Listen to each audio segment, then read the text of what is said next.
Aos que receberem esse vídeo e não me conheçam, eu sou o Tenente-Coronel Flávio Kaufmann, sou veterano da Força Aérea Brasileira, segunda geração da família na FAB e, com muito orgulho, piloto de caça. Hoje eu trago um tema para discutir que é a espinha dorsal da nossa atividade como militares, né? Que é a disciplina. E eu gostaria de iniciar com uma frase de um coronel do Exército, Coronel Marcelo Oliveira Lopes Serrano, que eu li recentemente, né? Onde ele diz que a obediência, manifestação explícita da disciplina e base fundamental das Forças Armadas, não pode ser cega, irrefletida e irresistente. Ela precisa acordar-se com o acatamento dos valores basilares que a legitimam. Caso contrário, corre o risco de desvirtuar-se, transformando-se em subserviência, ou seja, em simples submissão de uma pessoa à vontade da outra. O soldado que assassina o rei, ele é um traidor ou não é? Nem sempre. Se o rei está louco e pretende queimar a cidade inteira, traição maior à pátria seria não o fazer, né? Respondendo essa pergunta metafórica de um jovem amigo, essa foi a conclusão que eu cheguei sobre um personagem daquela série Game of Thrones, que era o Jaime Lannister, o matador de reis, né? Uma série de enorme sucesso na TV recentemente, né? No Brasil moderno, esse regicida, né, ele teria problemas em descumprir a ordem real, de queimar todo mundo. Pois se a obediência hierárquica, quando a ordem é manifestadamente ilegal, à luz do direito civil, fator excludente de culpabilidade, o mesmo se aplica no caso militar. Nesse caso, de acordo com o Código Penal Militar, a obediência deve ser absoluta, nunca relativa. Manda quem pode, obedece quem tem juízo. Que forças poderiam, então, contrabalançar tamanho poder de um comandante, no caso de uma ordem inconstitucional? Bem, o aviador e escritor Saint-Exupéry começa a responder a questão quando sentencia que a autoridade repousa na razão. Quer ser obedecida? Dê ordens razoáveis. Mas o que seria a razoabilidade numa ordem, né? Por exemplo, qual a razoabilidade em comandar cargas de infantaria morro acima contra um inimigo entrincheirado e mais bem armado, como fizeram os comandantes italianos na Frente Alpina, em 1916, provocando a morte de mais de 500 mil soldados? Ou na decisão de Leônidas, de Esparta, de combater até a morte nas Termópilas, contando com 300 bravos contra um inimigo que escurecia o céu com a quantidade de suas flechas? Bem, a resposta é que as ordens acima, cuja racionalidade poderia ser facilmente questionada, cumpriam razões da pátria e que, como tal, se sobrepõe às de ordem pessoal. No entanto, se não há limite para a extensão de uma ordem, que pode então requerer até mesmo o sacrifício da própria vida, há, por outro lado, claros limites no que se refere à sua razoabilidade. Na maior parte das vezes, não há o que raciocinar, já que o comandante e o comandado, por formação, deverão estar sempre, ambos, alinhados com os interesses da Constituição e da pátria. Mas o que fazer em caso de dúvida? Como identificar se as razões do comando se coadunam com as da pátria, e não apenas com as que atendem exclusivamente ao projeto político de algum grupo que temporariamente detém o poder? Bem, essa dúvida assaltava a mente dos oficiais do 2º do 10º Grupo de Aviação, o SAR, na base aérea de Cumbica, quando, ao estourar a Revolução de 31 de março de 1964, o comandante do esquadrão, Ari Caldeira, se declarou a favor do governo comunista de Jango Goulart. Na mesma tarde, frente a esse mesmo dilema, estavam os oficiais da base aérea de Santa Cruz, pois o comandante da base, o brigadeiro Rui Moreira Lima, já vinha se declarando havia um bom tempo favorável ao projeto comunista do Jango e Francisco Julião. Cumprir a ordem do governador Brizola de que os sargentos matassem seus oficiais, como eu mesmo ainda garoto ouvi no rádio de pilha, ou romper com a legalidade e prender os comandantes comunistas fazendo valer a vontade da maioria da sociedade? Bem, nesses casos que se configuram num dilema enunciado anteriormente por Samuel Huntington, deve-se buscar apoio na ética e nos valores morais, que representam a expressão dos valores castrenses intangíveis. Aquele mesmo conjunto de valores que são desenvolvidos no início da carreira e que tornam o militar um ser de consciência moral.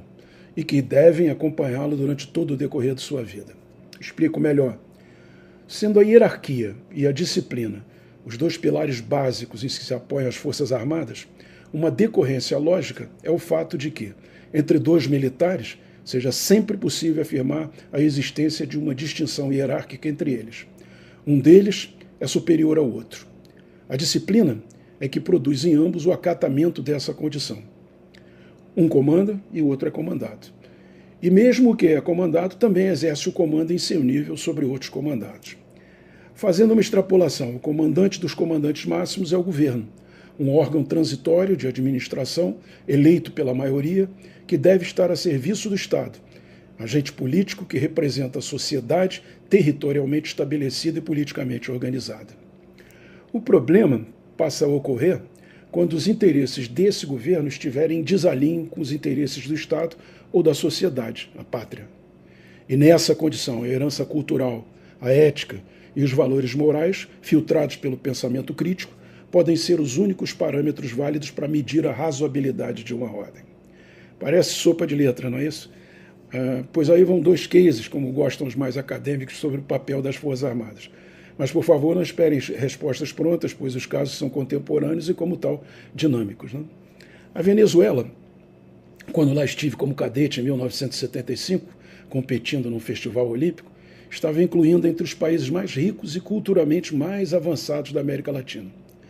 A partir da ascensão de Hugo Chávez e a implantação de uma ditadura socialista, posteriormente respaldada pelas urnas, num processo sob intensa suspeição, a elite intelectual e econômica nacional se transferiu quase toda para a América do Norte. A partir daí, a compra da maioria dos eleitores nas camadas mais simples da população passou a ser feita progressivamente através de programas sociais de distribuição de renda. O absenteísmo inicial da cúpula das Forças Armadas, frente ao dilema moral que se apresentava, foi imediatamente sobrepujado por um processo de renovação nos rankings nunca antes ocorrido. Como resultado, em pouco tempo, jovens oficiais, cooptados pelos socialistas, já ocupavam os principais postos de comando.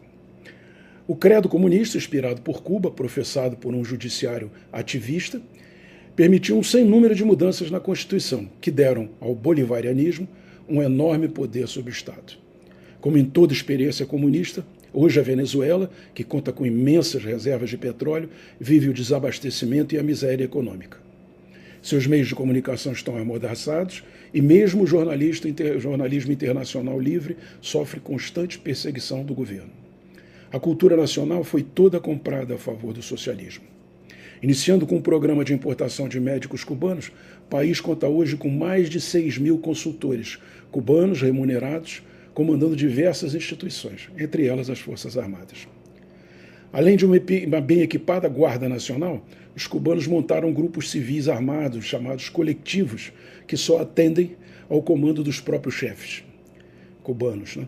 Esses grupos, conforme fartamente documentado em vídeos da internet, eles têm atirados dos manifestantes com munição real, pasmem, né? Juntamente com as tropas do exército venezuelano.